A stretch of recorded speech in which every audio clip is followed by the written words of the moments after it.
আমার স্বপ্নের মায়াপুরী, বড্ড ভালোবাসি তোমাকে। এই যে পায়েলটা দেখতে পাচ্ছ, এটা হচ্ছে আমার স্বপ্নের মতো। এটা তোমাকে দিব ভেবেছিলাম আজ থেকে 1 মাস আগে। একটা জুয়েলারি শপে রেখেছিলাম, কিন্তু সেই সময় সম্ভব ছিল না, তাই ফটো তুলে রেখেছিলাম। গত 2 দিন বিভিন্ন মার্কেটে ঘুরে শেষ পর্যন্ত এটা পেলাম। মায়াপুরী, এটা গ্রহণ করো প্লিজ। কে এই ছেলেটা? কেনই বা এগুলো আমার কাছে পাঠায়? কিছুই তো বুঝি না, কি হচ্ছে এসব? ঘুম থেকে উঠে ব্যালকনিতে ঝুলতে থাকা গিফট বক্সটা হাতে নিয়ে এসব দেখে নিশি। এটা প্রতিদিনের রুটিনের মতো হয়ে গেছে। এটা না দেখলে যেন শান্তি আসে না। সেই 1 বছর ধরে প্রতিদিন এই কাজটা কেউ একজন করে আসছে, কিন্তু কে সে, কি তার পরিচয়, কেনই বা করে কিছুই জানে না সে। শুধু জানে ছেলেটা তাকে মায়াপুরী বলে ডাকে। ছেলেটার এই ডাকটা যেন খুবই আবেগের। আজ পর্যন্ত কত অদ্ভুত অদ্ভুত গিফট পাঠিয়েছে হিসাব নেই, তবে সেটা যে অনেক দামি তাও কিন্তু না। এমনও হয়েছে ছেলেটা তাকে একটা 5 টাকা দামের কলম দিয়েছে, কিন্তু কিছু না কিছু সকালে সে পেয়েছে। ছেলেটার প্রতি তার আলাদা মায়া কাজ করতে শুরু করেছে। হঠাৎ করেই তার মাথায় আসলো, আমি কি ভাবছি, এটা হতে পারে না। আমি কি ছেলেটাকে ভালোবেসে ফেললাম? এটা হতে পারে না। আমি তো নিহানকে ভালোবাসি। না, কাল থেকে আর এই গিফট বক্সটা খুলে দেখব না। মনে মনে এসব বিড়বিড় করতে করতে রুম থেকে বের হয় নিশি। এখন উদ্দেশ্য একটা, নেহানের রুমে যাওয়া। নেহান নিশির একমাত্র ছোট চাচার ছেলে, খুব দুষ্টু। নিশি থেকে 2 বছরের ছোট। নিশি ছেলেটাকে অনেক ভালোবাসে, কিন্তু যদি একবার বলে দেয় যে সে ভালোবাসে নিহানকে, তাহলে নিহান পড়াশোনা বাদ দিয়ে এসব নিয়ে পড়ে থাকবে। তাই নিশি কোনোদিন নিহানকে ভালোবাসার কথা বলেনি। উল্টো সব সময় নিহানকে ইগনোর করে। শুধু সন্ধ্যার সময় নিহানকে নিজের রুমে ডেকে আনে পড়ানোর জন্য, বাকি সময়টা ইগনোর করে। নিশির বাবা চাচা দুজনেই খুব বড় বিজনেসম্যান। তাদের একমাত্র সন্তান 2জন। নিশি নিহানের রুমে গিয়ে দেখে নিহান এখনো ঘুমাচ্ছে, মাথা বালিশের উল্টো দিকে। বালিশের উপর পা দিয়ে পাগলের মতো ঘুমিয়ে আছে নিহান। নিশি দরজায় হেলান দিয়ে মুস্কি হেসে বলে, তুই কি কোনোদিন বড় হবি না নিহান? কবে যে তোকে নিজের করে নিব। ইস, কিরকম শুয়ে আছে। বলেই নিহানকে সোজা করে বালিশে শুয়ে দিয়ে কপালে ভালোবাসার পরশ এঁকে দিয়ে নিজের রুমে এসে আবার শুয়ে পড়ে। কারণ এখন সময় 5:30। সবাই 8টার দিকে উঠবে। নিশির এত তাড়াতাড়ি ওঠার পেছনে একটাই কারণ, ওই গিফট বক্স। নিশি অনেক চেষ্টা করেছে সেই মানুষটাকে ধরার, কিন্তু পারেনি।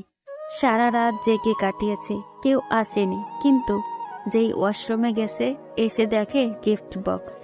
ওদিকে নিহান ঘুম থেকে উঠে রেডি হয়ে নিচে নামে। তখন দেখে নিশি তার টেবিলে বসে খাবার খাচ্ছে। আপু উঠো তাড়াতাড়ি, এটা আমার চেয়ার, আমি ব্রেকফাস্ট করব। কিন্তু নিশি কোনো কথা শুনছে না। নিহান বারবার তাকে বলছে, শুধু সে কোনো কথা শুনছে না। সে চুপচাপ খেয়ে যাচ্ছে। নিহানের আম্মু তার দিকে তাকিয়ে আছে। নিহান তখন তার আম্মুর দিকে তাকিয়ে বলল, আম্মু, তুমি আপুকে কিছু বলছো না কেন?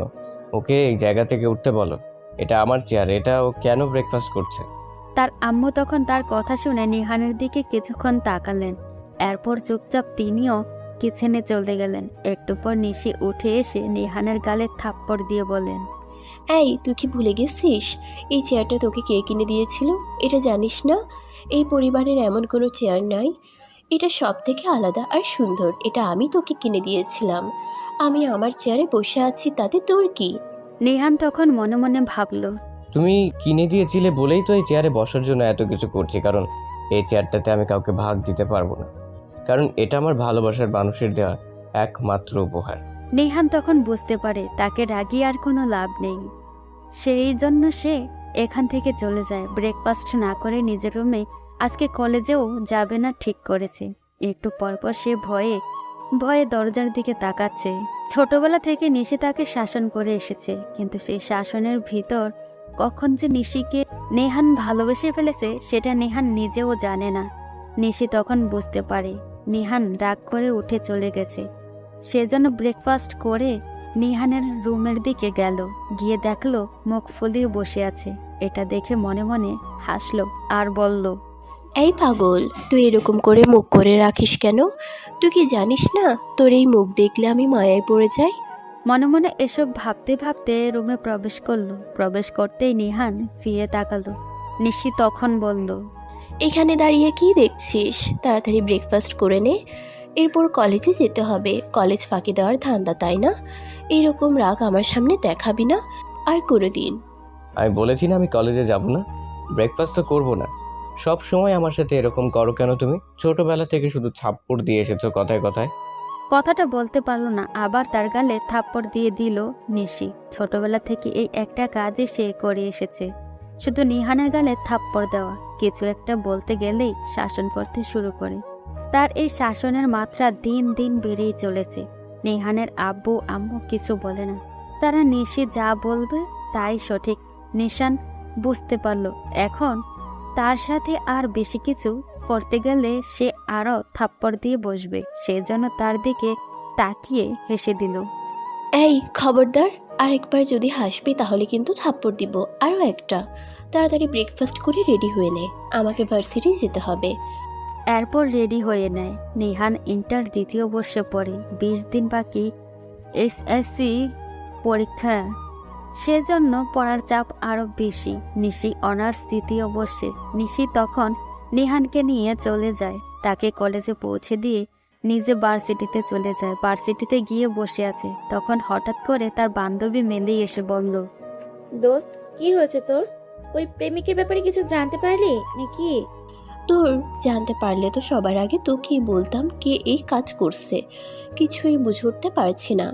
এতদিন তোকে প্রত্যেকটা দিন এক ধরনের গিফট বক্স পাঠাই, আজ 1 বছর থেকে একটা দিন এমন যায়নি যে অন্য কোনো কাগজের বা অন্য কোনো কালারের গিফট বক্স পাঠিয়েছে। প্রত্যেকটা দিন নীল রঙের গিফট বক্স পাঠাই। সত্যি ছেলেটা মনে হয় তোর প্রেমে দেওয়ানা হয়ে গেছে। এসব করে কোনো লাভ নেই। আমি নেহানকে ভালোবাসি, যদি আমার জন্য নিজের জীবনটাও দিয়ে দে তবুও আমি তাকে বিয়ে করব না। ওদিকে নিহান কলেজে চলে এসেছে। কলেজে আসার পর দেখতে পায় তার সব বন্ধু বান্ধব মেয়েদেরকে নিয়ে আড্ডা দিচ্ছে, কিন্তু সে মেয়েদেরকে নিয়ে আড্ডা দিতে পারবো না, এটা নিশির করা বারণ। মেয়েটা অনেক রাগী, তার রাগ সম্পর্কে নিহানের ধারণা আছে। যদি ভুলেও এই কাজের কথা জানতে পারে তাহলে তাকে খুন করে ফেলতে পারে। নিহান চায় না এত তাড়াতাড়ি মরে যেতে, কারণ এখনো তার শ্বশুর দাদা অনেক কিছু হতে হবে। তখন হঠাৎ করে নিহানের বন্ধু রাজীব এসে তার কাঁধে হাত রেখে বলল, মাম্মা, আজকে না, আমাদের ক্লাসে নতুন একটা মেয়ে এসেছে, দেখতে সেই সুন্দরী, তোর সাথে অনেক মানাবে। তুই কি ভুলে গেছিস সেদিনে থাপ্পড়ের কথা? সবার সামনে কিভাবে তোকে আর আমাকে থাপ্পড় দিয়েছিল, আবার এই কথা বলছিস? আসলে সেদিন সকাল সকাল তারা দুজন কলেজে চলে এসেছিল। তখন হঠাৎ করে একটা মেয়ে এসে ইচ্ছে করে নেহানদের সাথে কথা বলে, কিন্তু সেটা নেহান নিশিকে বিশ্বাস করাতে পারেনি। নিশি মনে করেছিল যে এই মেয়েটার সাথে দেখা করার জন্য নেহান সকাল সকাল কলেজে চলে এসেছে। তাকে ফেলে সে ভার্সিটিতে যাওয়ার সময় নেহানের সাথে দেখা করতে এসেছিল। তখন এই কাণ্ড দেখে নিহানকে আর রাজীবকে অনেক থাপ্পড় দিয়েছে। তখন রাজীব বলল, আরে দোস্ত, এসব নিয়ে কোনো টেনশন করিস না। নিশি আপু এসব বিষয়ে কিছুই জানতে পারবে না। আমাদের ক্লাসের ভিতর নিশি আপু কাকে খুঁজে পাবেন। সেদিন হয়তো দেখে ফেলেছিলেন, কিন্তু আজকে আর দেখতে পাবেন না। না দোস্ত, আমি নিশি আপুর সাথে বেইমানি করতে পারবো না। আমি ওনার মাথা ছুঁয়ে কথা দিয়েছি আমি কোনো মেয়ের দিকে তাকাবো না। এখন যদি মেয়েটার সাথে এরকম করি তাহলে এমনিতেই ফেসে যাব। লাইফে তুই কিছুই পেলি না বন্ধু। যদি মেয়ে জীবনে না থাকে তাহলে জীবনটা তোর বৃথা হয়ে গেল। তুই আমাদের কলেজের ক্রাশ, তোকে দেখে কত মেয়ে ক্রাশ খেয়ে যায়, কিন্তু তুই জীবনে একটা প্রেম করতে পারলি না। বলেই রাজীব নেহানের পিঠে থাপ্পড় দিয়ে চলে গেল। নেহান ক্লাস না করে কলেজের পুকুর পাড়ে এসে একটা গোলাপ গাছের নিচে বসে সকালের সময় ফুলের গন্ধে চারিদিকটা মম করছে। নেহান পুকুরের দিকে তাকালো, মনে হচ্ছিল পানির উপরে নিশির ছবি। নেহান তখন মনে মনে বলল, জানি না কে তুমি, চেষ্টা করিনি কখনো জানতে। জানি না থাকো কোথায়, হয়তো দেশের কোনো প্রান্তে দেখিনি তোমায় কখনো। হয়তো তুমি অষ্টাদশী কোনো তরুণী, কিংবা লেখকের উপন্যাসে যতনে গড়া কোনো মায়াবিনী। হয়তো তোমার টানা টানা দুটি চোখ পৃষ্ঠে লুটায় কালো কেশ, কাজলের আঁচড় চোখের তারায় মানায় হয়তো বেশ। হয়তো তোমার কণ্ঠ জুড়ে সুমিষ্ট সুর করে খেলা মায়াবিনী, হয়তো মুখখানি দেখে লুটায় শান্ত বেলা। যদিও বা হয়তো দেখবো না তোমায়, তবুও পড়েছি প্রেমে। যদিও তোমার রাগের কাছে হার মানতে হবে আমাকে। যদিও সমাজের এই ছোট বড় সিনিয়র জুনিয়র আর পারিবারিক ঝামেলায় হারাতে হবে তোমাকে, তবুও আমি যে শুধু মুগ্ধ হয়েছি দুর্বোধ্য তোমার নামে। ফিরিয়ে তুমি দেবে কি আমায়? কখনো যদি তোমাকে শুধাই, যাবে কি অদূরে চলে তুমি? যদি ভালোবাসি বলি তোমায়, আমার এই স্পর্শে কি তোমার হৃদয়ে বৃষ্টি কখনো হয়? না, বলো না কিছুই তুমি। যদি ভালোবাসি বলি তোমায়, আমি চাই শুধু তোমার হতে। তোমার নিঃশ্বাসে বিশ্বাসে আমার সব কিছু তোমার হতে। চাইলেই নিতে পারো প্রাণ আমার। একাকী নিঃসঙ্গ জীবন তোমারই করে নেবে কি আপন? তোমারই পাশে মনেরই আকাশে রেখো আমায় আপন করে।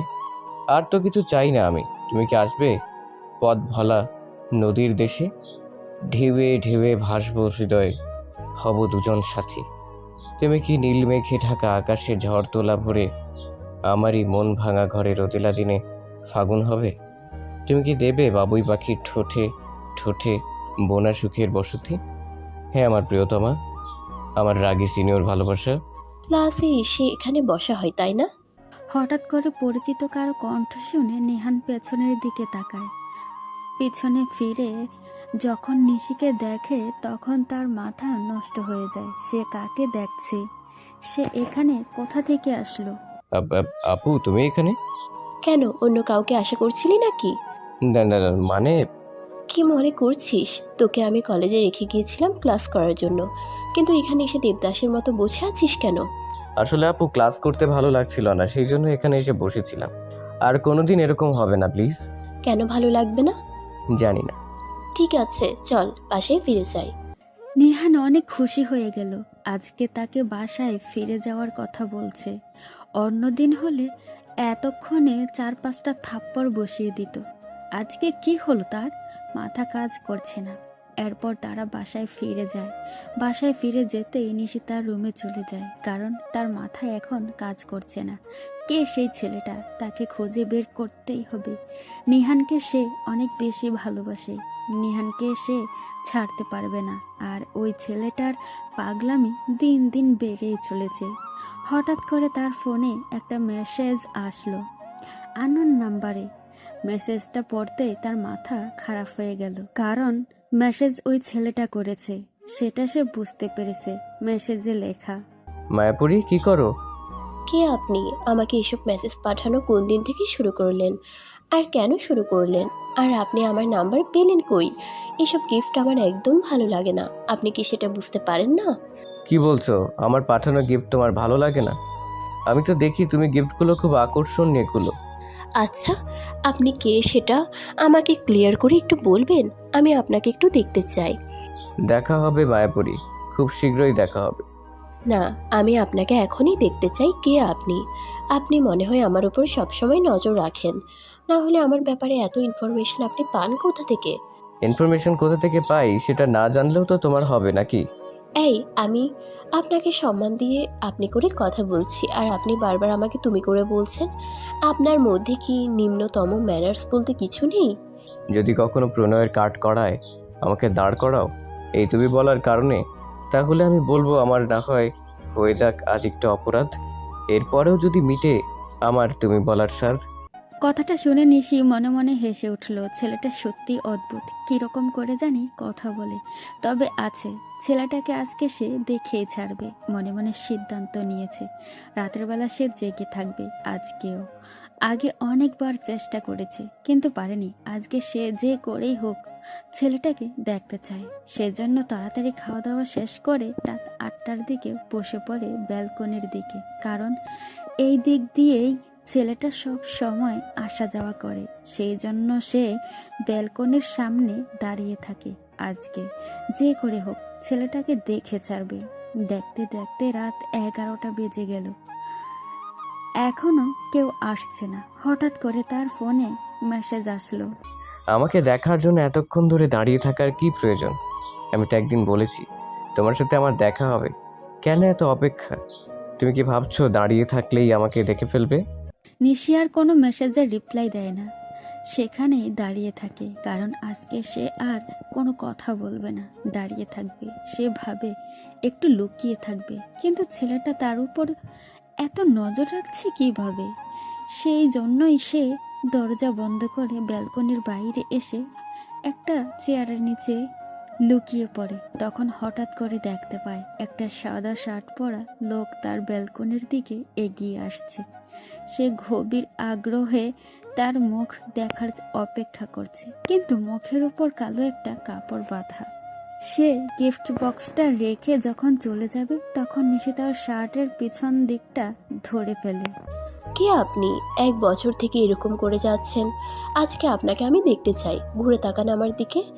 কথাটা শুনে সেই অপরিচিত লোকটা আরো জোরে সামনের দিকে টান দেয়। নিশি আটকে রাখতে পারে না, শার্টটা অনেকটা ছিঁড়ে যায়। অনেক সুন্দর একটা পারফিউমের ঘ্রাণ আসছিল শার্টটা থেকে।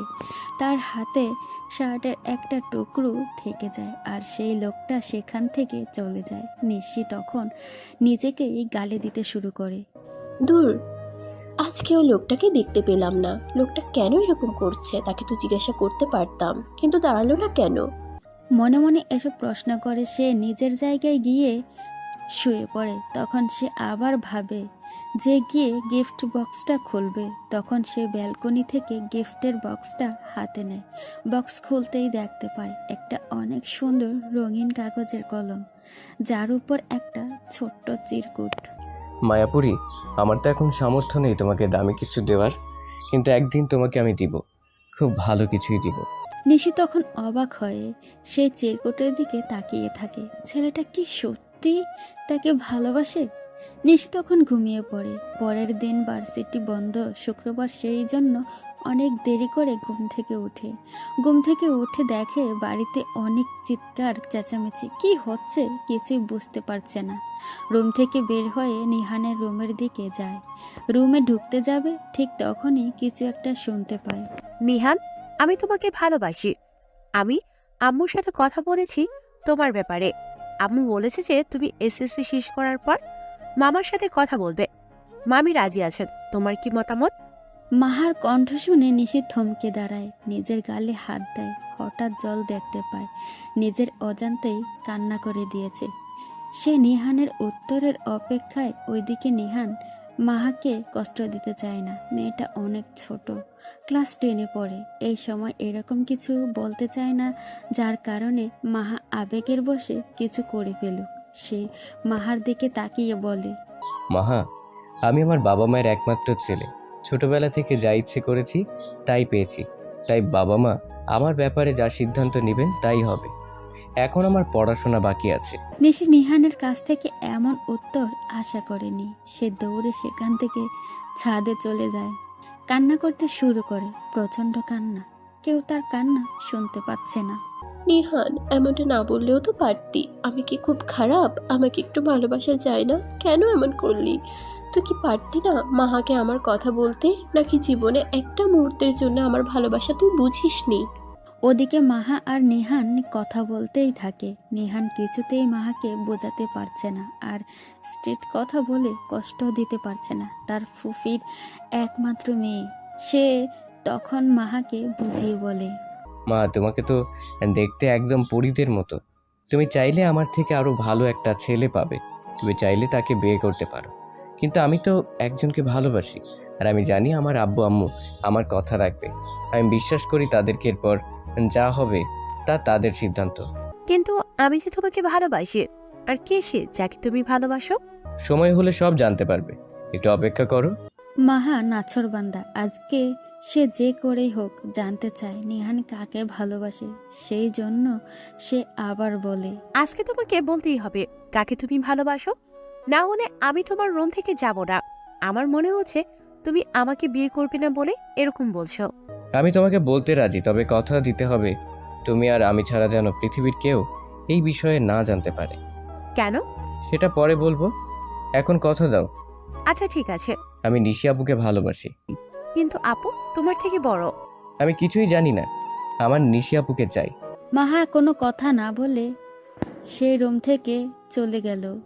পিছন পিছন নিহানও গেল, কারণ মেয়েটা এখনো ছোট, সে এই কথাটা মানতে পারবে কি না। নিহান পেছন থেকে ডাকছে, কিন্তু মাহা শুনছে না। ওদিকে নিশি যখন ছাদ থেকে নামছিল তখন এই দৃশ্য দেখে আবারও কান্না করে দেয়। কিছু না বলে নিচে নামে। তার ফুফুর বাড়ির লোকজন এসেছেন। নিহানদের বাবারা 3 ভাই বোন। নিশির বাবা সবার বড়, এরপর মাহার মা অর্থাৎ নিশির ফুফি, আর সবার ছোট নেহানের বাবা। নিশি নিচে যেতেই দেখতে পায় রাহাত ভাই দাঁড়িয়ে আছে, বুক টান করে। লোকটাকে দেখলেই তার কেমন কেমন জানি লাগে। রাজনীতি করে, সারাদিন মিছিল মিটিং, আগে তার ভার্সিটিতে পড়তো, এখন পড়াশোনা সব বাদ দিয়েছে। নিশি নিচে যেতেই তার ফুপি দৌড়ে এসে জড়িয়ে ধরে বলে, আমার বাবুনিটা কেমন আছে? অনেক ভালো আছি ফুপি, তুমি কেমন আছো? আমি এতদিন ভালো ছিলাম না, এখন রাজা তোকে দেখে অনেক ভালো হয়ে গেছি।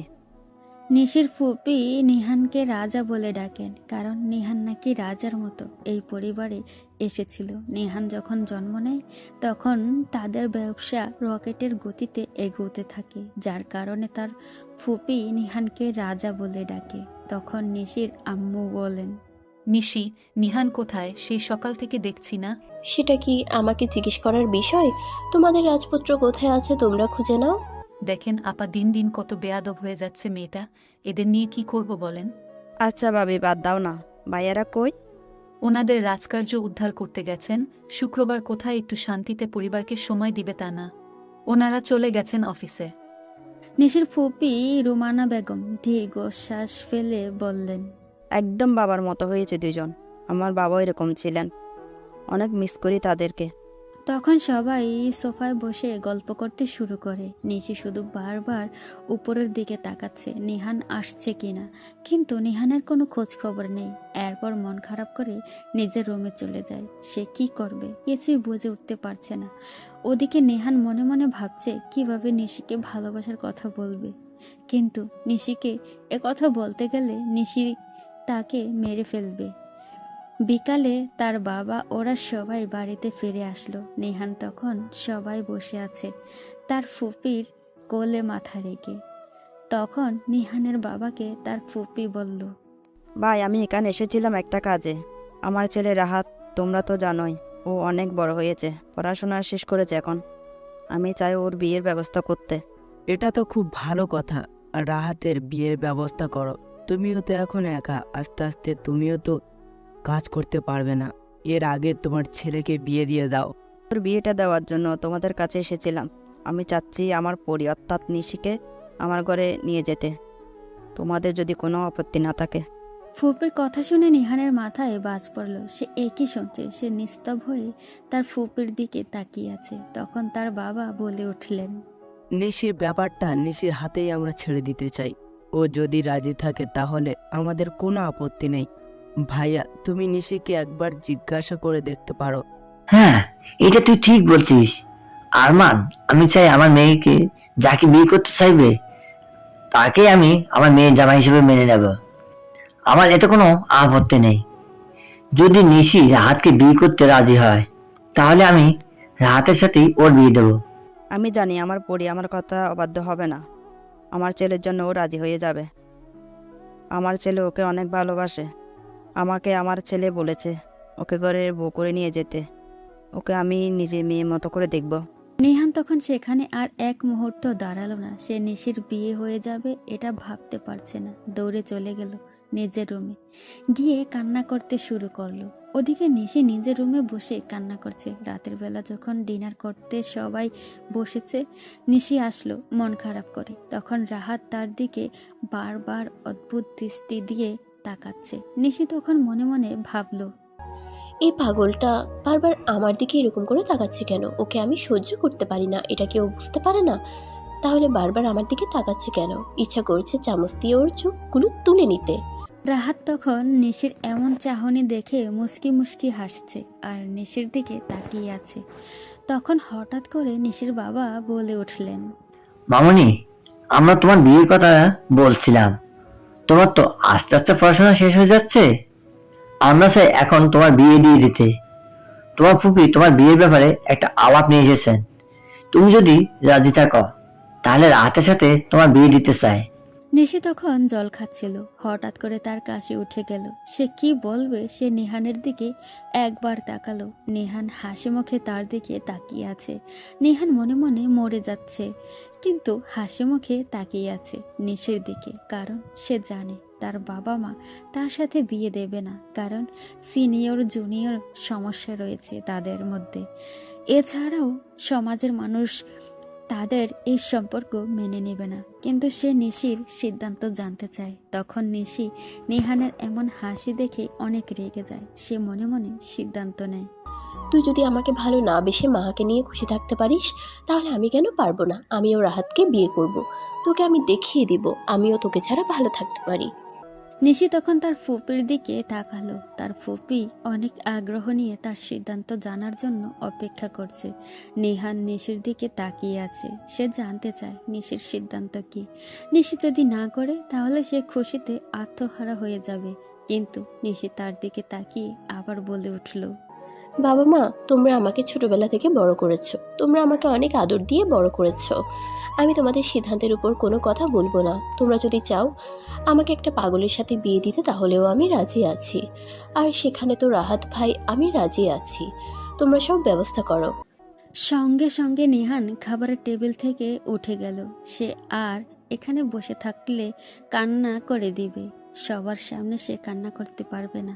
সেই জন্য সে কান্না লুকানোর জন্য সেখান থেকে উঠে যেতে চায়। তখন তার বাবা বলে ওঠে, কি ব্যাপার, তুই খাওয়া দাওয়া ছেড়ে চলে যাচ্ছিস? কি সমস্যা তোর?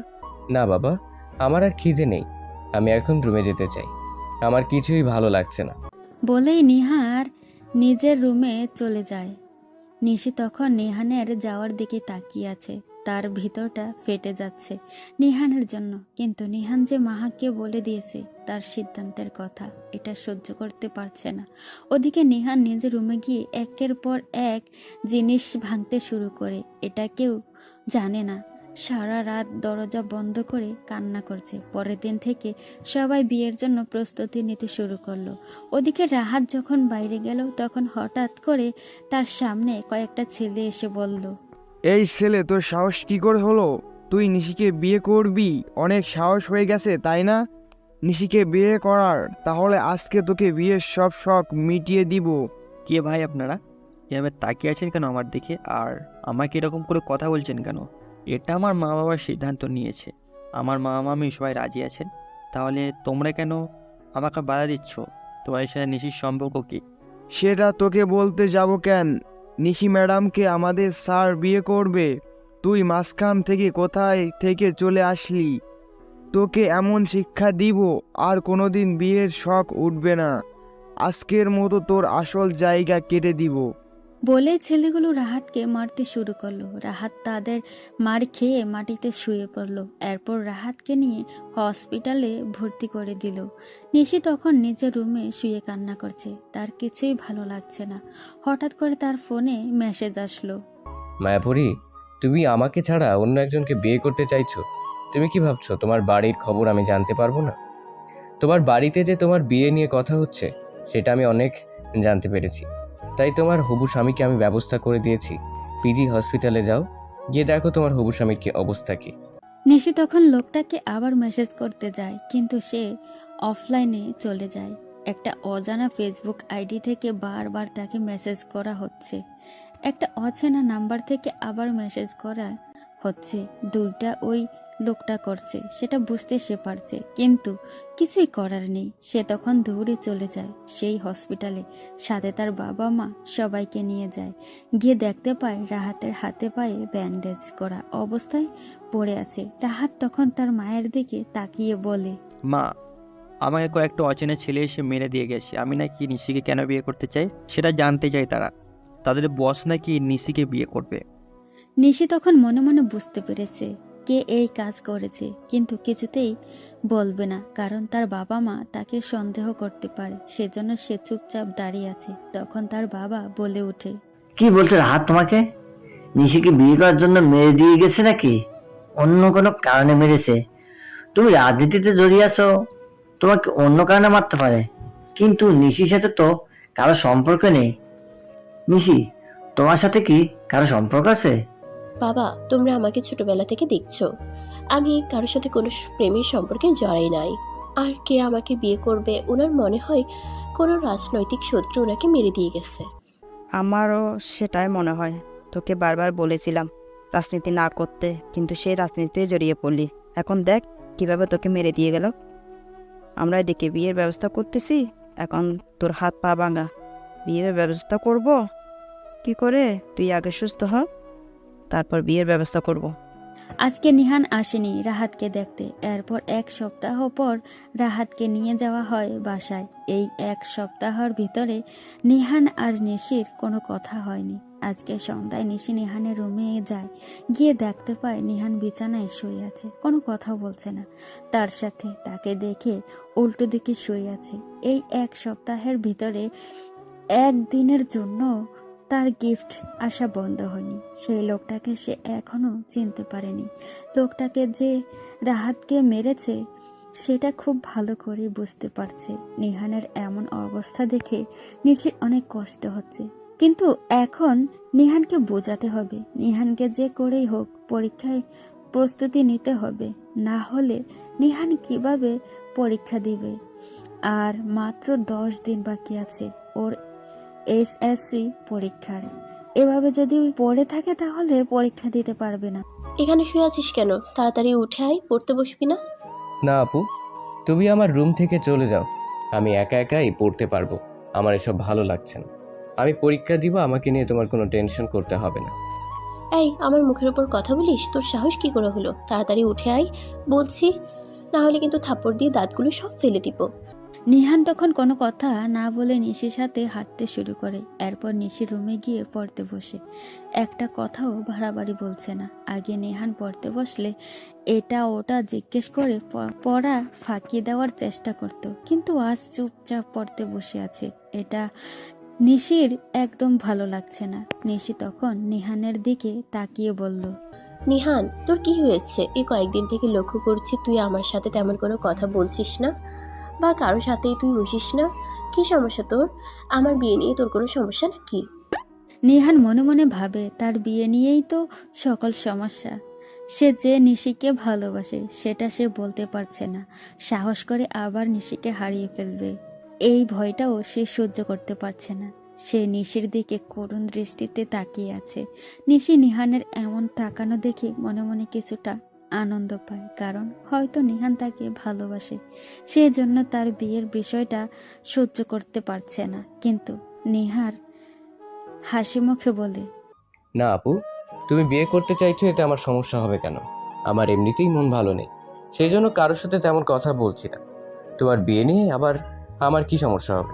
দুজনের দুই দিকের মন সাথে কারোর মিলছে না। দুজন দুই দিকে চিন্তা করছে। কেউ কারো সামনে নিজের দুর্বলতা প্রকাশ করতে চাইছে না। নিশি তখন এই উত্তর শুনে চুপচাপ নিহানকে ধমক দিয়ে পড়তে বলে। এরপর ব্যালকনিতে গিয়ে দাঁড়িয়ে থাকে। তখন সে মনে মনে ভাবে, একবার যদি ওই অপরিচিত লোকটাকে দেখতে পেত তাহলে নিহানকে না পেলেও ওই অপরিচিত ব্যক্তিকে বিয়ে করে ফেলতো। কিন্তু ওই রাহাতের মতো পাগলকে সে কোনোদিন বিয়ে করবে না। নিশি আবার দৌড়ে ঘরে ফিরে আসে। তখন নিহানকে বলে, নিহান, জানিস আমি রাহাতকে বিয়ে করতে চাই না, কিন্তু বাবা মার জন্য রাজি হয়ে গেছি। নিহান নিশির কথা শুনে অবাক দৃষ্টিতে নিশির দিকে তাকিয়ে আছে, কিন্তু কি বলবে? এখন সে তো নিশিকে ভালোবাসার কথা বলতে পারবে না, কারণ নিশি যে তাকে ছোট ভাইয়ের মতো দেখে। সে যদি ভালোবাসার কথা বলে তাহলে নিশি রাগ করতে পারে, সেজন্য নিশিকে বলে, এখন এই কথা আমাকে বলে কোনো লাভ হবে না। তুমি আব্বু আম্মু বড় আম্মু সবাইকে বলে দিয়েছো তুমি রাহাত ভাইকে বিয়ে করতে চাও, তাহলে এখন এসব বলে আমাকে কেন চিন্তায় ফেলছো?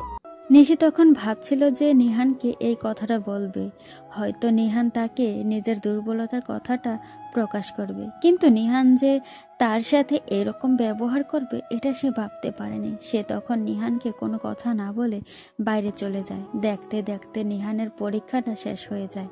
এই পরীক্ষার সময় নিশি নিহানের অনেক খেয়াল রেখেছে, কিন্তু আগের মতো কথা বলতে পারেনি। নিহানও আগের মতো ফ্রি হতে পারেনি নিশির সাথে। মাঝে মাঝে নিশির ব্যবহার শুনে মনে হতো নিহানকে নিশি ভালোবাসে, কিন্তু সেটা প্রকাশ করছে না। কিন্তু মাঝে মাঝে আবার এরকম ব্যবহার করতো যে নিহানকে সে কোনোদিন ভালোবাসতে পারবে না। নিহান অদ্ভুত এক সমস্যার মধ্যে পড়ে যায়। এর মধ্যে সেই অপরিচিত লোকের পাগলামি আরো দিন দিন বেড়েই চলেছে। রাহাত সুস্থ হয়ে গেছে, সবাই চাচ্ছে রাহাতের সাথে নিশির বিয়েটা সম্পন্ন করে দিতে, কিন্তু নিশি কিছুতেই চায় না রাহাতকে বিয়ে করতে। কিন্তু কিভাবে তার বাবা মাকে সে বোঝাবে? নিশি রাতের বেলা শুয়ে এসব জিনিস চিন্তা করছে। হঠাৎ করে তার রুমের সব লাইট বন্ধ হয়ে যায়। সে এদিক ওদিক তাকাচ্ছে, কিন্তু কিছুতেই কিছু হচ্ছে না। লাইট বারবার টিপ দিচ্ছে, কিন্তু লাইট বন্ধ, কিছুতেই জ্বলছে না। হঠাৎ করে কেউ তার মুখটা চেপে ধরে, ফিসফিস করে বলে, মায়াপুরী, তোমার সাহস কি করে হলো তুমি আমাকে ছাড়া অন্য কাউকে বিয়ে করবে? তুমি কি জানো না আমি তোমাকে ভালোবাসি? তাহলে তুমি কেন অন্যকে বিয়ে করতে রাজি হলে? একটা কথা কান খুলে শুনে রাখো, তুমি যদি অন্য কাউকে বিয়ে করতে চাও তাহলে কিন্তু আমি তোমাকে খুন করে ফেলবো, এরপর নিজেও মরে যাব। কে আপনি? আর আমার রুমে এভাবে আসলেন কেন? রাতের বেলা একটা মেয়ের রুমে আসা কোন ধরনের অভদ্রতা? আমি তোমার রুমে যখন ইচ্ছে আসবো, যখন ইচ্ছে যাব, সেটা আমার ব্যাপার। তুমি কেন অন্য ছেলেকে বিয়ে করতে চাও সেটা আমাকে ক্লিয়ার করে বলো। কেন বিয়ে করব না? এটা আমার পার্সোনাল লাইফ, আপনাকে কেন বলবো সে বিষয়টা? আপনি এখান থেকে চলে যান, না হলে হঠাৎ করে কেউ চলে আসবে, এরপর আমার সব সম্মান নষ্ট হয়ে যাবে। তুমি তোমার সম্মান নষ্ট হওয়ার কথাটা ভাবছো, আর আমার যেদিকে জীবন নষ্ট হয়ে যাচ্ছে। আমি তোমাকে বারবার শুধু বোঝানোর চেষ্টা করছি যে আমি তোমাকে ভালোবাসি। আজ 1 বছর থেকে তোমাকে শুধু গিফট পাঠিয়েছি, তুমি আমার প্রতি কি একটু দুর্বল হওনি? আমি আপনার প্রতি কেন দুর্বল হব? আপনি কি আমাকে গিফট পাঠিয়ে দুর্বল করে দেবেন ভাবছেন? আমি আপনার প্রতি একটুও দুর্বল হইনি। যেদিন আপনার মুখ দেখতে পারবো সেদিন বুঝতে পারবো যে আপনার প্রতি আমার ভালোবাসা বা কোনো ফিলিংস আছে কি নাই। তুমি কি সত্যি আমাকে দেখতে চাও? হ্যাঁ, দেখতে চাই। তাহলে খুব শীঘ্রই দেখতে পাবে, 5 দিন পর তোমার বার্থডে, তাই না? তাহলে সেদিনই আমি তোমার সামনে চলে আসব। জানি না তোমার কীরকম অনুভূতি হবে সেদিন, কিন্তু আমি তোমার সামনে যেদিন চলে আসব, তোমার মনে আছে তোমার চাচাতো ভাইকে নিয়ে তুমি গিয়েছিলে একটা পার্কে ঘুরতে, একটা নীল শাড়ি পরে? সেদিন তোমাকে আমি দেখেছিলাম, সেদিনই তোমার সেই রূপের প্রেমে আমি পড়ে গিয়েছি। তোমাকে আমি সেই জায়গায় দেখতে যাই। তোমাকে আমি কিছু গিফট পাঠিয়ে দিয়েছি, তোমার টেবিলে সকালে সেগুলো দেখতে পাবে। ওগুলো পরে তুমি বার্থডেতে চলে যাবে সেই পার্কে, তবে তুমি একা আর কাউকে সাথে নিয়ে যেতে পারবে না। নিশি তখন ছেলেটার কণ্ঠ কিছুটা চিনতে পারলেও পুরোপুরি চিনতে পারছিল না। তার শরীর থেকে সে পারফিউমের গ্রানটা বারবার চলে আসছে। নিশি সেই মাতাল করা গ্রানে মুগ্ধ হয়ে যাচ্ছে, কিন্তু কিছুতেই ছেলেটাকে চিনতে পারছে না। ছেলেটা তখন চলে যেতে চায়, একটু চলে গিয়ে আবার ফিরে আসে। তার ঠোঁট জোড়া চেপে ধরে নিশি কোনো কথা বলতে পারছে না। একটু পর ছেলেটা তাকে ছেড়ে দিয়ে আবার সেই ব্যালকনি দিয়ে চলে যায়। সে চলে যেতেই রুমের মধ্যে লাইট চলে আসে। নিশি তখন মনে মনে অনেক রাগ নিয়ে চিল্লিয়ে বলে, বজ্জাত, ইঁদুর মারার বিষ খাইয়ে তোকে মেরে ফেলবো। আমার ঠোঁটের সাথে ঠোঁট মেলানোর সাহস তোর কি করে হলো? এসব ভাবতে ভাবতে নিশি টেবিলের দিকে তাকায়, দেখতে পায় কয়েকটা ব্যাগ সেখানে। ওদিকে পরের দিন সকালে যখন ব্রেকফাস্ট করতে যায় তখন দেখে নেহান চুপচাপ বসে আছে, কোনো কথা বলছে না, চোখগুলো অনেক লাল হয়ে গেছে। নেহান কালকে সারা রাত শাওয়ারের নিচে দাঁড়িয়েছিল, তার কিছুই ভালো লাগছে না। নিশির বিয়ে হয়ে যাবে সেটা সে সহ্য করতে পারছে না, কারণ কালকে রাতে যখন সে ডিনার করতে এসেছিল তখন জানতে পারে নিশি আগেই ডিনার করে চলে গেছে। তখন তার বাবা মা কথা বলছিল, আফা, রাহাত তো সুস্থ হয়ে গেছে, তাহলে রাহাতের বাবাকে তুমি নিয়ে আসো, আমরা ওদের বিয়ের ব্যবস্থাটা করে। রাহাত এইভাবে আর কতদিন বসে থাকবে? ছেলেটার তো কাজ আছে নাকি? হ্যাঁ ভাই, ওর বাবাকে আমি বলেছিলাম ওর বাবা বিদেশ থেকে আসতে লেট হবে, তাই বলেছে আমরা যেন বিয়ের ব্যবস্থা করে ফেলি, উনি সরাসরি বিয়ের দিন আসবে। তাহলে আর দেরি করে কি লাভ? আগামী শুক্রবার ওদের বিয়ের ব্যবস্থা করে ফেলি। নিহান সেটা সহ্য করতে পারেনি। রুমে এসে শাওয়ারের নিচে দাঁড়িয়েছিল, সেজন্য মাথায় অনেক ব্যথা করছে, কিন্তু এটা কাউকে বুঝতে দিলে হবে না। সে তখন ব্রেকফাস্ট করার জন্য নিচে বসে আছে সোফায়। তখন নিশিকে দেখতে পায়, অনেক ফুরফুরে মেজাজে আসছে নিচে। নিহান মনে মনে ভাবছে ম্যাডাম অনেক খুশি তার বিয়ে নিয়ে, তাই চায় না নিহান তার ভালোবাসার কথা বলে নিশিকে কষ্ট দিতে, তাই চুপচাপ নিজের কষ্ট নিজের ভিতরেই লুকিয়ে রেখেছে। এরপর নিশি যখন ব্রেকফাস্ট করতে বসে তখন তার ফুপি বলে, ওরি, তোমার সাথে আমার ছেলের বিয়ে ব্যবস্থা করছি আগামী শুক্রবার। তোমার বিয়ে তুমি প্রস্তুতি নিয়ে নাও। আজকে বিকেলে রাহাতকে নিয়ে তুমি চলে যেও শপিংয়ে। তোমাদের কি প্রয়োজন সেটা কিনে নিয়ে আসো। তোমাদের পছন্দ মতো সব কিছু কিনে নিয়ে আসবে। আমরা বড়রা গিয়ে কি করব? নিহান তখন পাশ থেকে শুধু গালাগালি করছিল মনে মনে তার ফুপিকে, কেন এসে এই ঝামেলাটা বাঁধালো। সে তো আস্তে আস্তে নিশির কাছে যেতে শুরু করেছিল। নিশিকে সে ভালোবাসার কথাটা বলে দিতে পারত, কিন্তু তার ফুপি এসে সব ঝামেলা করে দিল। ফুপিকে সে অনেক বেশি ভালোবাসতো, কিন্তু এখন তার ফুপির প্রতি একটা রাগ চলে এসেছে। রাহাতের দিকে একবার তাকালো। রাহাত অনেক খুশি এই বিষয়টা নিয়ে। নিশি কোনো কথা বলছে না। তখন নিহানের মা বলল, আপা, নিহানকে নিয়ে যা ওরা। নিহানের সাথে থাকলে ওদের কিছু হেল্প হবে।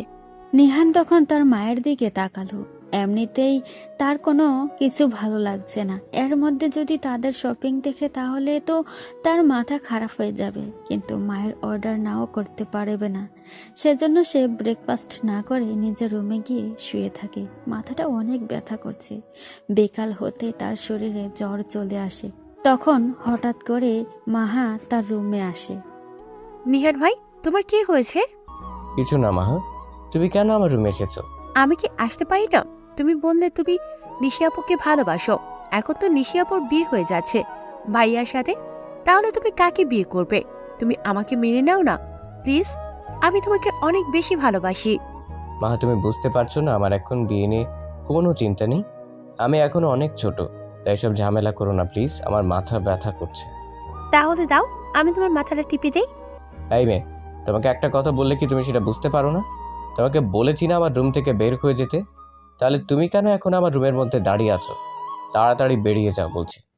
মা মন খারাপ করে রুম থেকে বেরিয়ে যায়। ওদিকে নিশি নিচের রুমে বসে আছে।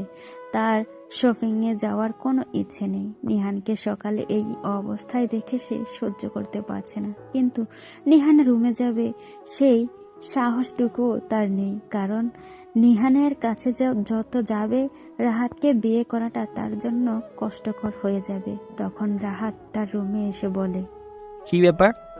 নিশ্চয়ই তুমি এখন রেডি হওনি। আমাদের তো শপিংয়ে যাওয়ার কথা। আমি রেডি হয়ে গেছি, তাড়াতাড়ি আসো। নিশি তখন চুপচাপ রেডি হতে যায়। সে চায় না রাহাতের সাথে বেশি কথা বলতে, কারণ ছেলেটাকে দেখলেই তার কেমন জানি করতে ইচ্ছে করে তাকে মেরে ফেলতে। কিন্তু এখন তো তাকে সারা জীবন এই ছেলেটার সাথে কাটাতে হবে, এটা ভাবতে তার শরীরটা মোচড় দিয়ে উঠছে। এরপর রাহাতের সাথে শপিংয়ে চলে যায়। তার একদম কোনো কিছু ভালো লাগছে না। রাহাত তাকে বারবার এটা ওটা দেখাচ্ছে, কিন্তু তার কোনো কিছুই ভালো লাগছে না। ওদিকে নিহান নিজের রুমে বসে চিন্তা করতে থাকে কি করবে সে। বারবার শুধু নিশির কথা মনে হচ্ছে। সে মনে মনে ভাবছে নিশিকে ভালোবাসার কথা বলে দিবে, কিন্তু এখন বললে নিশির জীবন নষ্ট হতে পারে। সেজন্য সে নিশিকে বলতেও পারছে না। কিন্তু তার কাছে একটা সুযোগ আছে, সেই সুযোগটা সে ব্যবহার করতে চায়। নিশির বার্থডে আসছে। নিশি শপিং শেষ করে যখন বাসায় ফিরে তখন জানতে পারে সে নিহান অনেক অসুস্থ। তখন সে দৌড়ে নিহানের রুমে যায়। গিয়ে দেখে নিহান জ্বরে কথা বলতে পারছে না। নিশি তখন নিহানের মাথায় হাত দিয়ে দেখে অনেক বেশি জ্বর। নিশি তখন কান্না করে নিহানকে জিজ্ঞাসা করে, এই নিহান, তোর জ্বর কিভাবে আসলো? তোর জ্বর এসেছে সেটা আমাকে একবার বলবি না? এভাবে একা একা রুমের মধ্যে শুয়ে আছিস কেন? ছোট আম্মু বললো, সেও জানে না। নিহান কোনো কথা বলছে না, চুপচাপ শুয়ে আছেন। নিশি তখন দৌড়ে ডাক্তারের কাছে কল দেয়।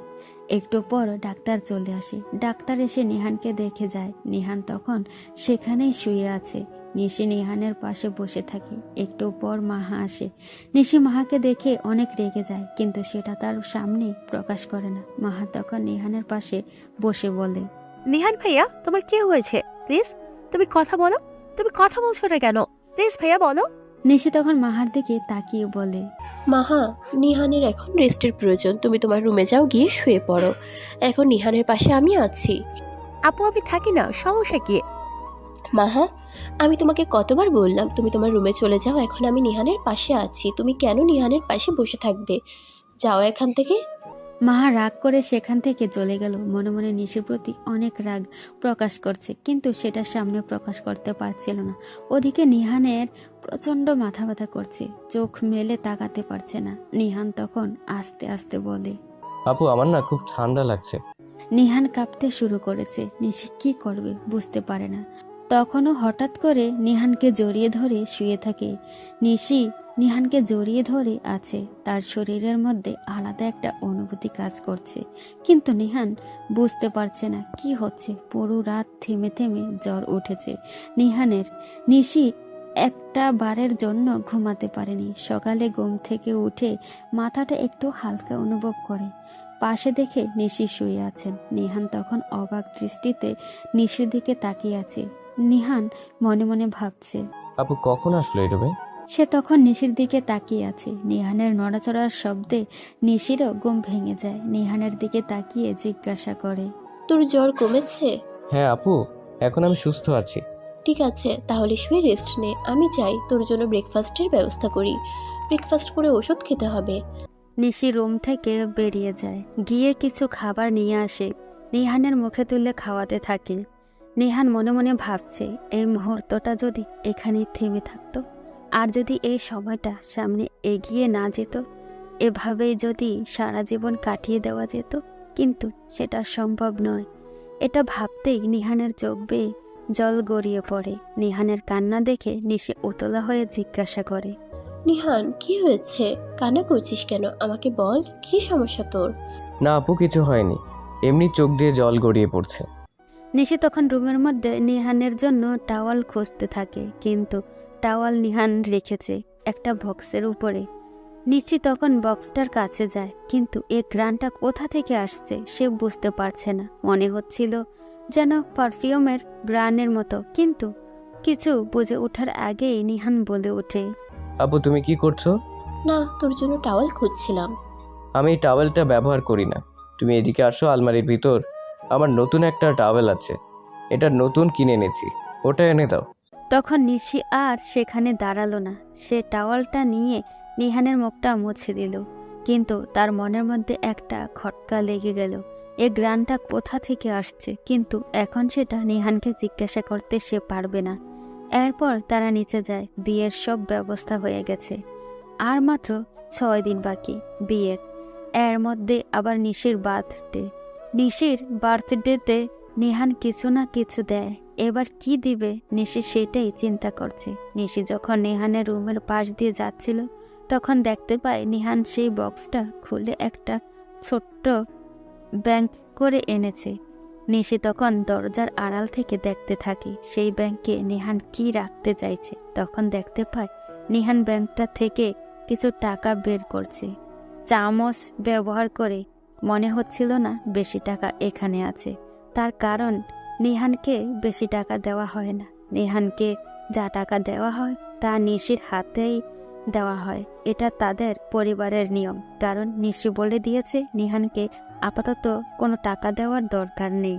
তাকে শুধু পকেট মানির জন্য দেওয়া হয়, যা দিয়ে শুধু কলেজে যাওয়া আসা করে, আর বাকিটা নিশি কিনে দেয়। যখন যা প্রয়োজন হবে সেটা পরিবারের লোকজন কিনে নিয়ে আসে। নিহানের বাজারে যাওয়া বা আড্ডা দেওয়ার কোনো অর্ডার নেই। ওদিকে কালকে রাতে নিহানকে দেখতে রাহাত এসেছিল। এসে নিশিকে এই অবস্থায় দেখে সে অনেক রেগে যায়, কারণ সে নিশিকে অন্য কারো সাথে সহ্য করতে পারছিল না। নিশি যখন নিজের রুমে গিয়ে বসে থাকে, তখন হঠাৎ করে রাহাত তার রুমে গিয়ে জিজ্ঞাসা করে, নিশি, তোমার সাথে আমার 2 দিন পরে বিয়ে হতে যাচ্ছে, তুমি কেন নিহানের রুমে এসে বসেছিলে? নিহানকে কেন তুমি জড়িয়ে ধরেছিলে? রাহাতের কথা শুনে নিশি অনেক রেগে যায়। সে কি বলবে ভেবে পাচ্ছে না। রাহাত তখন তার দিকে রাগী চোখে তাকায়। রাহাত তখন আবার তাকে ধাক্কা দিয়ে হাত ধরে বলে, তোমার সাথে যেহেতু আমার বিয়ে হতে যাচ্ছে, তাই তুমি আর কাউকে স্পর্শ করতে পারবে না। তুমি কেন নিহানকে জড়িয়ে ধরেছিলে সেটা আমাকে আগে বলো। নিশি তখন রেগে গিয়ে রাহাতকে ধাক্কা দিয়ে কিছুটা দূরে ফেলে দেয়। এরপর বলে, দেখেন, আপনার সাথে এখন আমার বিয়ে হয়নি, বিয়ে নিয়ে কথা হচ্ছে। আর আপনার সাথে বিয়ে হবে কিনা সেটা পরে দেখা যাবে। আর আপনার সাথে যেদিন বিয়ে হবে সেদিন থেকে আমি আপনার স্ত্রী। এর আগে আপনি আমার উপর কোনো অধিকার খাটাতে পারবেন না। তুমি কিন্তু লিমিটের বাইরে করছো নিশি। আমি তোমাকে ভালোবাসি, তোমাকে বিয়ে করতে চাই, তাই বলে যে তোমার সব কিছু মেনে নিব এটা কিন্তু না। তুমি নিহানের রুমে আর যেতে পারবে না। নিহানের আশেপাশে তোমাকে যেন আর না দেখি, এটা তুমি খুব ভালো করে খেয়াল রাখবে। 100 বার যাব। আমি নিহানের রুমে যাব, তাতে আপনার কি সমস্যা? তখন রাহাত রাগ করে সেখান থেকে বেরিয়ে যায়। রাহাতের চোখ দিয়ে যেন আগুন গড়িয়ে পড়ছিল। সে নিহানকে এখন মেরে ফেলতে চায় এমন অবস্থা। ওদিকে রাহাত বেরিয়ে যেতেই নিশি চলে যায় দৌড়ে তার মায়ের কাছে। মাকে গিয়ে জড়িয়ে ধরে কান্না করে দেয়। তখন নিহানের মাও সেখানে উপস্থিত। হঠাৎ করে নিশিকে কান্না করতে দেখে নিহানের মা বলে ওঠেন, কি ব্যাপার নিশি, তুই কান্না করছিস কেন? মামনি, আমাকে বল কি হয়েছে। কোনো সমস্যা হলে আমাকে বল। নিশি কোনো কথা বলছে না, কান্না করেই যাচ্ছে। তাদের সবার চিন্তা শুরু হয়েছে, নিশি কেন কান্না করছে। তখন নিশির মা জিজ্ঞাসা করেন, আম্মু তোর কি হয়েছে আমাকে বল। কোনো সমস্যা হলে আম্মুকে বল, আমি দেখছি কি কম সমস্যা হচ্ছে। নিশি তখন কান্না করতে করতে বলে, আম্মু, আমি এই বিয়ে করতে পারবো না। আমি রাহাত ভাইকে বিয়ে করতে পারবো না। ওনার সাথে আমি মানিয়ে নিতে পারবো না। তোমরা ফুপিকে একটু বুঝাও। নিশির কথা শুনে সবাই নিশির দিকে অবাক দৃষ্টিতে তাকিয়ে থাকে, কারণ এটা কোনোদিন সম্ভব নয়। তাদের বিয়ের সব কথা হয়ে গেছে, বিয়ের সব কিছু প্রস্তুত। এখন হঠাৎ করে নিশি এসে বলছে বিয়ে করবে না। তখন নিহানের মা জিজ্ঞাসা করে, নিশি, তুই নিজে রাজি হলে বিয়ের জন্য আবার বলছিস এখন বিয়ে করবি না? কি সমস্যা হয়েছে? রাহাতের সাথে কোনো সমস্যা হলে আমাকে বল, আমি রাহাতের সাথে গিয়ে কথা বলবো। ছোট আম্মু, আমি রাহাত ভাইকে বিয়ে করতে পারবো না, কারণ আমি অন্য একজনকে ভালোবাসি। প্লিজ তোমরা আমাকে রাহাত ভাইয়ের সাথে বিয়ে দিও না। ওনার সাথে আমি মানিয়ে নিতে পারবো না। কিন্তু তোর ফুপি যদি এই কথাটা শুনতে পারে তাহলে তিনি অনেক কষ্ট পাবেন। উনি অনেক আশা নিয়ে তার ছেলের সাথে তোর বিয়ের ব্যবস্থা করেছেন। এখন যদি তুই বিয়েটা ভেঙে দিস তাহলে অনেক কষ্ট পাবেন। আর তুই কাকে ভালোবাসিস? তোমরা কি কিছুই বুঝতে পারো না ছোট আম্মু? আমি নিহানকে কেন এত বেশি শাসন করি? আমি নিহানকে সেই ছোটবেলা থেকে ভালোবাসি। সেটা কি তোমরা এক মুহূর্তের জন্য বোঝার চেষ্টা করনি? আমি নিহানকে বিয়ে করতে চাই, তোমাদের যদি কোনো আপত্তি না থাকে। নিশির কথা শুনে তারা একে অপরের দিকে তাকাতে থাকে। কি বলবে তারা বুঝে উঠতে পারছে না। তখন নিশির আম্মু বলে ওঠে, এই কথাটা তুই আমাদের আগে বলবি না? এখন আমরা কিভাবে এসব কিছুর সমাধান করব? এখন তোর সাথে নিহানের বিয়ে দেওয়াটা সম্ভব নয়। আমরা রাহাতের সাথে তোর বিয়ের ব্যবস্থা করে ফেলেছি। আর তোর বাবা চাচা যদি এই কথাটা শুনতে পারে তাহলে কতটা সমস্যা হবে বুঝতে পারছিস? তোর ব্যাপারে তোর বাবা চাচারা কতটা সিরিয়াস তুই সেটা জানিস না? আমি কিছু জানি না আম্মু। তোমরা নিহানের সাথে আমার বিয়ের ব্যবস্থা করো। আমি নিহানকে ছাড়া বাঁচতে পারবো না। তোমরা আব্বুকে বোঝাও। আব্বু যদি রাজি না হয় তাহলে আমি মরে যাব। পাগলামি করিস না, এটা কোনোদিনই সম্ভব নয়। আর নিহান তোর থেকে বয়সে অনেক ছোট। আর নিহান তোকে বিয়ে করবে কিনা সেটা নিয়েও তো সন্দেহ আছে। ও যদি বিয়ে করতে না চাই তাহলে আমি ওকে খুন করে ফেলবো। আমি ওকে ভালোবাসি, ও কেন অন্য কাউকে বিয়ে করবে? আর আমি রাহাতকে বিয়ে করতে পারবো না। ও আজকে আমার গায়ে হাত তুলতে চেয়েছিল, আমাকে ধাক্কা দিয়েছে। বিয়ের পর না জানি আমাকে মেরে ফেলে। তখন তারা কি করবে কিছুই বুঝে উঠতে পারছিল না। তখন নিশির মা নিহানের আম্মুর দিকে তাকিয়ে বলে, রোমানা, মেয়ে কি বলছে শুনতে পাচ্ছ? এখন আমরা নিহানকে কিভাবে রাজি করাবো? আর ওর ফুপি যে বিষয়টা নিয়ে অনেক সিরিয়াস হয়ে পড়েছেন, উনি বিয়ের সব ব্যবস্থা করে ফেলেছেন। এখন তো এটা আটকানো যাবে না। আচ্ছা, যা হবার হয়ে গেছে। এখন আমরা একবার চেষ্টা করে দেখতে পারি। আমরা আলাদাভাবে ওদের বাবাদের সাথে কথা বলব।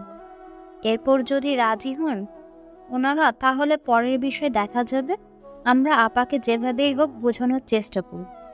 নিশি তখন সেখান থেকে চলে যায়। তারা একে অপরের সাথে কথা বলতে থাকেন। নিশি তখন গিয়ে নিজের ফোনটা হাতে নেয়। কালকে ফোনটা চেক করা হয়নি, হয়তো সেই লোকটা মেসেজ করেছিল আজকে।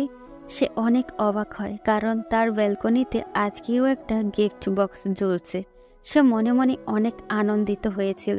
সকালে নিহানের রুমে সে পারফিউমের গ্রান পেয়ে সে ভেবেছিল যে নেহান হয়তো এই কাজগুলো করছে, কিন্তু নেহান তো কালকে তার সাথে শুয়েছিল। কালকে তাহলে এই গিফট বক্সটা কে রেখেছিল? নিশ্চয়ই নেহান এটা করতে পারবে না।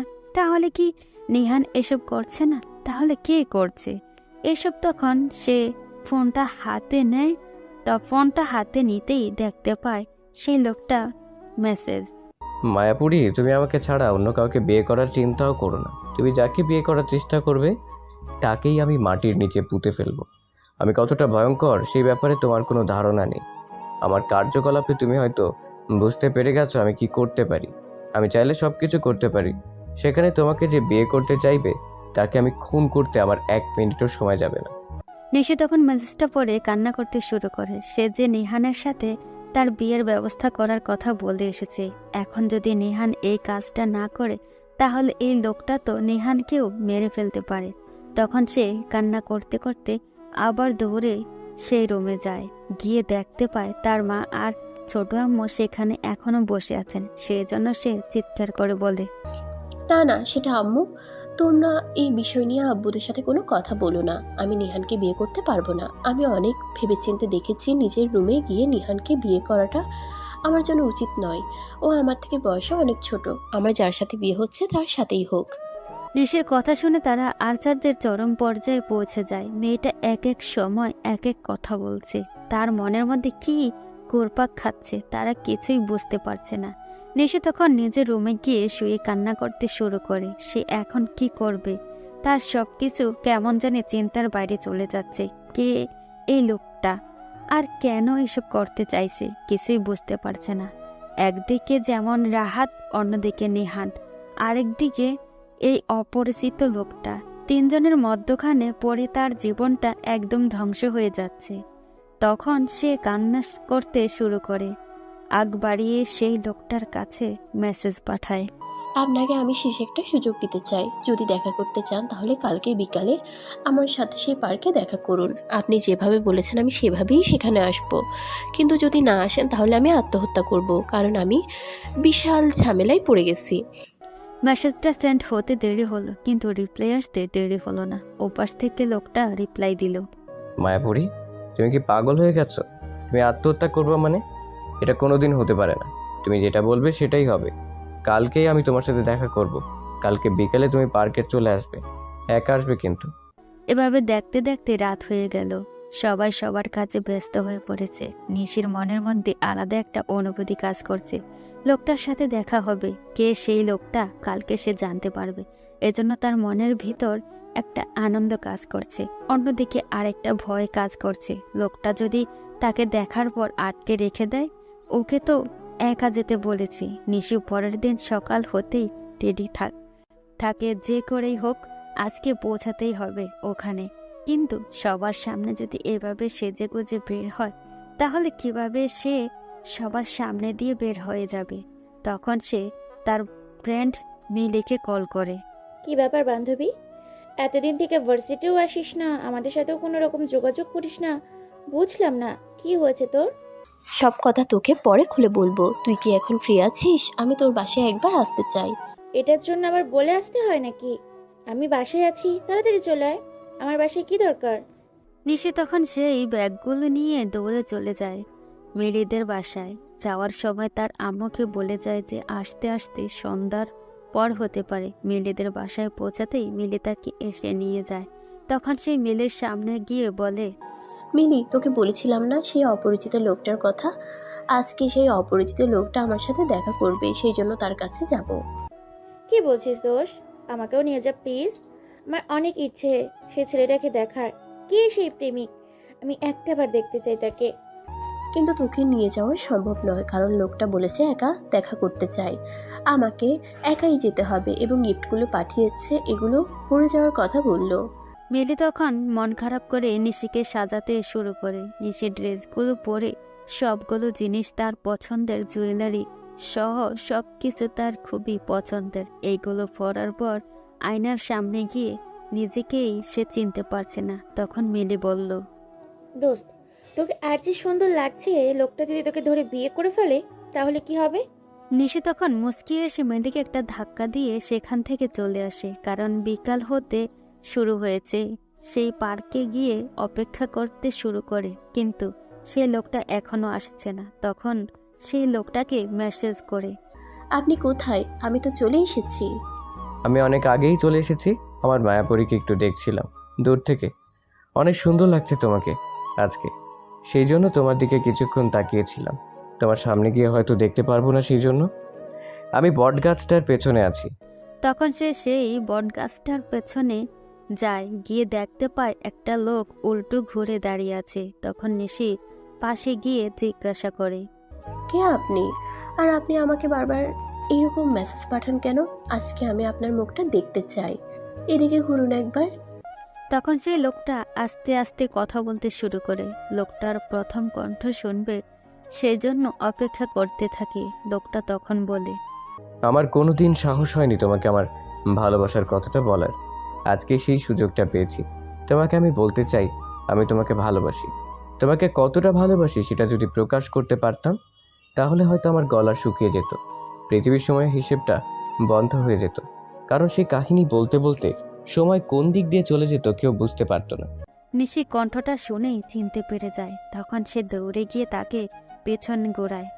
হ্যাঁ, সামনে নেহান দাঁড়িয়ে আছে, হাতে একটা গোলাপ আর একটা গিফট বক্স নিয়ে। গিফট বক্সটা ঠিক সেই রকম যেই রকম 1 বছর থেকে তার রুমের সামনে এনে রেখে দিয়ে যায়। তখন সে নেহানের দিকে তাকিয়ে আছে। নেহান মাথা নিচু করে দাঁড়িয়ে আছে তার সামনে। তখন সে নেহানকে ধাক্কা দিয়ে বলে, নিহান তুই? তাহলে তুই এতদিন থেকে এসব করছিলি? নেহান কোনো কথা বলছে না, চুপচাপ নিচের দিকে তাকিয়ে দাঁড়িয়ে আছে। নিশি আবার ধাক্কা দিয়ে বলে, কিরে, তোর এত বড় সাহস কোন দিক থেকে হলো? এখন কথা বলছিস না কেন? তাড়াতাড়ি কথা বল। নেহান তখন করুণ চোখে নিশির দিকে তাকায়, আস্তে আস্তে বলে, আপু, আমি তোমাকে সত্যি অনেক ভালোবাসি, কিন্তু তোমার ভয়ে কোনোদিন বলতে পারিনি। তুমি এমনিতেই আমাকে অনেক বেশি শাসন করতে, সেই জন্য কোনোদিন সাহস হয়নি তোমার সামনে দাঁড়িয়ে ভালোবাসার কথা বলার। কিন্তু আজ আমি বলতে চাই, আমি তোমাকে ভালোবাসি আপু। নিহানের মুখে ভালোবাসার কথা শুনে নিশি গিয়ে একের পর এক থাপ্পড় দিতে থাকে। নিহান ভাবে নিশি হয়তো তাকে ভালোবাসে না, সেজন্য নিহান কান্না করে নিশির পায়ে ধরে বলে, আপু প্লিজ, তুমি আমাকে ফিরিয়ে দিও না। আমি তোমাকে সত্যি অনেক ভালোবাসি। তুমি সারা জীবন আমাকে শাসন করলেও আমি তোমার শাসন মেনে নিতে রাজি আছি। প্লিজ আমাকে ছেড়ে যেও না। নিহানের এমন কান্নায় নিশির বুকটা ফেটে যাচ্ছে। নিশানকে উঠিয়ে শক্ত করে জড়িয়ে ধরে বলে, এই ছোট্ট একটা কথা বলতে তোর এতদিন সময় লাগলো? আমি তোর জন্য এতদিন অপেক্ষা করলাম। আমি ভাবতাম যে আমি শুধু একাই তোকে ভালোবাসি, কিন্তু এখন দেখছি তুই আমাকে ভালোবাসিস। কিন্তু এতদিন বলিসনি কেন? আমি অনেক ভয় পেতাম তোমাকে, সেই জন্য সাহস করে তোমাকে কোনোদিন বলতে পারিনি। আজকে তো বলে দিলাম। কিন্তু তুই যে আমাকে এত গিফট পাঠাতি, এত টাকা তুই কোথায় পেতি? তোকে তো কোনো টাকা দেওয়া হতো না। আমাকে যে পকেট মানির টাকাগুলো দেওয়া হতো সেগুলো আমি ব্যাংকের মধ্যে লুকিয়ে রাখতাম। এরপর সেখান থেকে আস্তে আস্তে তোমাকে গিফট পাঠাতাম। যখন আমার কাছে কোনো টাকা থাকতো না, তখন আমি নিজে কিছু বানিয়ে হলেও তোমাকে গিফট পাঠাতাম। কোনোদিন তোমাকে গিফট পাঠানো বন্ধ করিনি, কারণ একদিন পাঠানো বন্ধ করে দিলে তুমি হয়তো আমাকে ভুলে যেতে পারো। সেই জন্য আমি তোমার কাছে সব দিন থাকতে চেয়েছিলাম।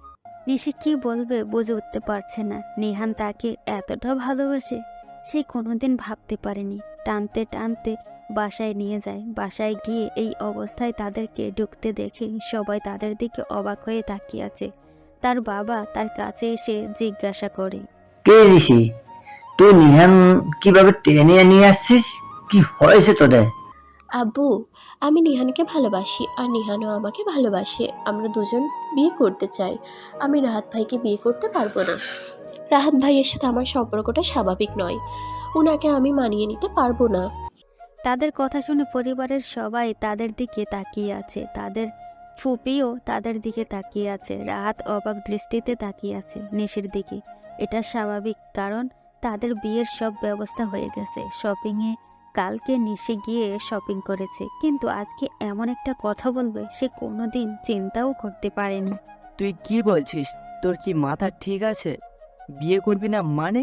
রাহাতের সাথে তোর বিয়ের সব ব্যবস্থা হয়ে গেছে। তুই বলছিস নিহানের সাথে তুই বিয়ে করবি? তো বলেছিলি রাহাতের সাথে বিয়ে করতে রাজি, তাহলে এখন কেন এসব বলছিস? আর নিহান, তোর এত বড় সাহস কি করে হলো? তুই তোর থেকে বড় একটা মেয়েকে ভালোবাসতে গেলি কি করে? ছোট আব্বু, তুমি নিহানকে কিছু বলবে না। নিহান অনেক ভয় পেয়ে আমাকে কথাটা বলেছে। ও আমাকে অনেক দিন থেকে ভালোবাসে, কিন্তু বলতে পারিনি। আমি নিহানকে বাধ্য করেছি আমাকে ভালোবাসার জন্য, যাতে তোমরা আমাদের বিয়ে না দাও। তাহলে কিন্তু আমি আত্মহত্যা করব, তখন কিন্তু আমাকে কেউ থামাতে পারবে না। আর ফুপি, আমাকে ক্ষমা করে দিও প্লিজ। তাদের ফুপি তখন কি বলবেন কিছুই বুঝতে পারছিলেন না। তাদের দিকে শুধু অবাক দৃষ্টিতে তাকিয়েছিলেন। নিহানের বাবা মা অনেক ভয় পেয়ে যান তাদের আত্মহত্যার কথা শুনে। তখন নিশির বাবা বলে ওঠে, আরমান, আমি আমার মেয়েকে হারাতে পারবো না। তোর যদি কোনো আপত্তি না থাকে তাহলে নিহানের সাথে আমি নিশির বিয়ে দিয়ে দিতে চাই। ছোটবেলা থেকে ওদেরকে বলে আসছি, ওরা যাকে বিয়ে করতে চাইবে আমি তাদের বিয়ে ওদের সাথে দেব। তাহলে আমার কোনো আপত্তি নেই, তুই যদি রাজি থাকিস। কিন্তু ভাইয়া, আপার কি হবে? আপা অনেক আশা করে রাহাতের সাথে নিশির বিয়ে ঠিক করেছেন। এখন যদি নিহানের সাথে নিশির বিয়ে হয় তাহলে রাহাতের কি হবে? তখন তাদের ফুপি তাদের দিকে এগিয়ে এসে দুজনকে জড়িয়ে ধরে, কারণ তাদের ফুপি ছোটবেলা থেকে অনেক বেশি ভালোবাসেন তাদেরকে। এরপর তাদের ফুপি বলতে শুরু করেন, আমার কোনো আপত্তি নেই ভাইয়া। ওরা যদি একে অপরকে বিয়ে করে সুখে থাকে তাহলে আমি কেন আমার কোনো আপত্তি নেই। আমি রাহাতকে অন্য জায়গায় বিয়ে দিতে পারবো, কিন্তু ওদের সুখের বিষয়টা আমি ভেবে দেখেছি। ওদের আমি কষ্ট দিতে চাই না। না মা, আমি নিশিকে ছাড়া আর কাউকে বিয়ে করতে পারবো না। তুমি এটা কীভাবে করলে? তুমি আমার সাথে নিশির বিয়ে দিবে বলেছিলে, তাহলে কেন তুমি নিশিকে এখন নিহানের সাথে বিয়ে দিতে চাইছো? আর নিশি, তোমার সাথে আমার বিয়ে ঠিক হয়ে গেছে। এখন আর তুমি নিহানকে বিয়ে করতে পারবে না। এখন তোমাকে বিয়ে করতে হলে আমাকেই করতে হবে। রাহাতের কথা শুনে তার মা তার কাছে যান, গিয়ে রাহাতকে বুঝিয়ে বলতে শুরু করে, কিন্তু রাহাত কিছুতেই মানতে রাজি নয়। তখন রাহাত রাগ করে বাড়ি থেকে বেরিয়ে যায়। ওদিকে সবাই নিহান আর নিশির বিয়ে নিয়ে ব্যস্ত হয়ে পড়ে। তখন নিহানের ফুপি গিয়ে নিহানের বাবার সামনে বলেন, তোমরা ওদের বিয়ের ব্যবস্থা করো। তোমরা রাহাতের ব্যাপার নিয়ে কোনো টেনশন করো না। আমি রাহাতকে বোঝালে রাহাত বুঝতে পারবে। তোমরা নিহান আর নিশির বিয়ের ব্যবস্থা করো। তখন তারা দুজনেই অনেক খুশি হয়। তাদের পরিবার তাদের বিয়েতে কোনো আপত্তি করেনি। এরপর তারা তাদের রুমে চলে যায়। ওদিকে একটু পর নেহান বের হয় বাসা থেকে, কারণ নিশি তাকে আইসক্রিম আনার জন্য পাঠিয়েছে। নিশি অনেক রাগ করে আছে, এতদিন তাকে কষ্ট দিয়েছে মাহার ব্যাপারটা নিয়ে। নিহান আইসক্রিম আনতে একটা দোকানে যায়। ওদিকে রাহাত বাইরে গিয়ে অনেক রেগে যায়। তার কিছু বন্ধু বান্ধব নিয়ে নিহানকে কিডন্যাপ করার জন্য এগিয়ে আসে। তারা জানতে পারেনি যে নিহান বাসায় নেই। যখন তারা গাড়ি নিয়ে আসছিল তখন হঠাৎ করে নিহানকে বাইরে দেখতে পায়। তখন তারা গাড়ি থামিয়ে নিহানকে সেখান থেকে তুলে নিয়ে যায়। নিহান আইসক্রিম নিয়ে যখন বাসার দিকে ফিরছিল তখন হঠাৎ করে তাকে একটা কালো গাড়ি এসে কিডন্যাপ করে নিয়ে যায়। তার আর কিছুই মনে নেই। যখন তার জ্ঞান ফিরল তখন দেখতে পায় একটা রুমের মধ্যে বাঁধা অবস্থায় পড়ে আছে। আশেপাশে তাকিয়ে দেখে পুরো রুমটা অন্ধকারে আছে, আশেপাশে কেউ নেই। ওদিকে রাহাত তখন বাসায় কল করে। দৌড়ে এসে নিশির বাবা কলটা ধরেন। নিহানকে যদি তোমরা বাঁচাতে চাও তাহলে আমার সাথে নিশির বিয়ের ব্যবস্থা করো। আজকে আমি নিশিকে বিয়ে করতে চাই।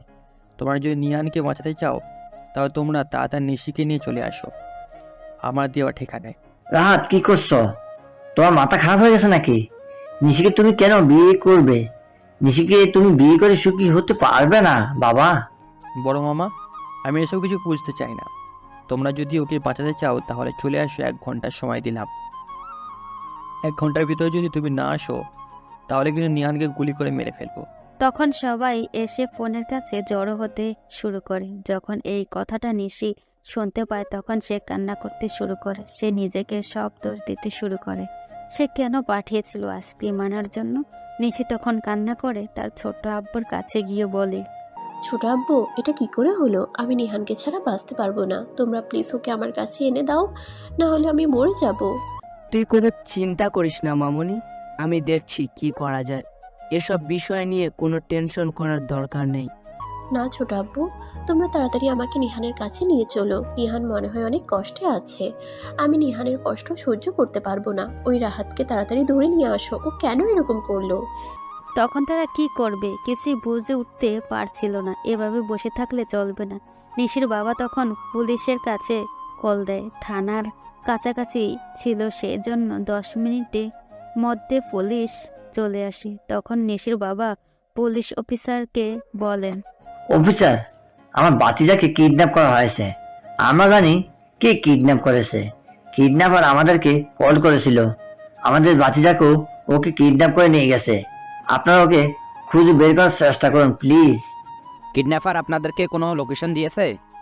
হ্যাঁ, আমাদেরকে ঠিকানা দিয়েছে, কিন্তু আমরা ওখানে যেতে ভয় পাচ্ছি, কারণ ওখানে ওরা অনেক লোক আছে। আমরা গেলে হয়তো আমাদেরকে মেরে ফেলতে পারে।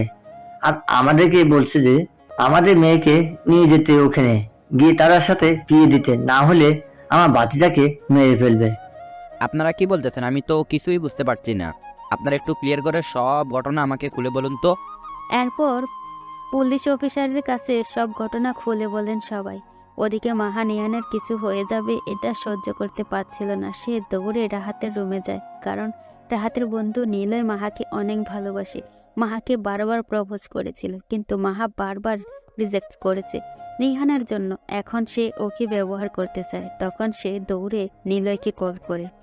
নীলয় ভাইয়া, আমাকে একটা হেল্প করবে প্লিজ? নিলয় মাহার কল পেয়ে পাগল হয়ে যায়। সে কোনোদিন ভাবতেও পারেনি যে মাহা তাকে ফোন করবে। নিলয় তখন মাহাকে বলে, মাহা, কি হয়েছে তোমার? তোমাকে কিভাবে সাহায্য করতে পারি বলো? আমি তোমার জন্য জীবনটাও দিয়ে দিতে পারি। আমি জানি তুমি ভাইয়ের সাথে আছো। ভাইয়া নিহান ভাইয়াকে কিডন্যাপ করে নিয়ে গেছে। তোমরা প্লিজ নিহান ভাইয়াকে ছেড়ে দাও। এটা সম্ভব নয় মাহা, কারণ রাহাত অনেক বেশি রেগে আছে। এখন যদি আমি এটা করতে যাই তাহলে রাহাত আমাকেও মেরে ফেলবে। আমি তোমাকে কথা দিচ্ছি, ওকে যদি তোমরা ছেড়ে দাও তাহলে তুমি যা বলবে আমি সেটাই করব। তুমি আমাকে সাহায্য করো প্লিজ। আমি ভাইয়াকে এ বিষয়ে কিচ্ছু বলবো না, আর তুমি ভাইয়াকে বুঝতে দিবি না যে তুমি আমাকে সাহায্য করেছো। ওদিকে তারা দুজন একে অপরের সাথে কথা বলতে থাকে। ওদিকে পুলিশ সবাইকে নিয়ে বেরিয়ে পড়ে। একদম বাড়ির ফাঁকা, কেউ বাড়িতে নেই, সবাই গাড়িতে করে বেরিয়ে পড়েছে। ওদিকে রাহাত আগ থেকেই জানতো যে পুলিশকে তারা নিয়ে আসবে, সেজন্য সে আগে থেকেই বন্দুক রেডি করে রেখেছিল। রাহাত নিহানকে মারতে শুরু করে। রাগের বসে নিহানকে একের পর এক আঘাত করে।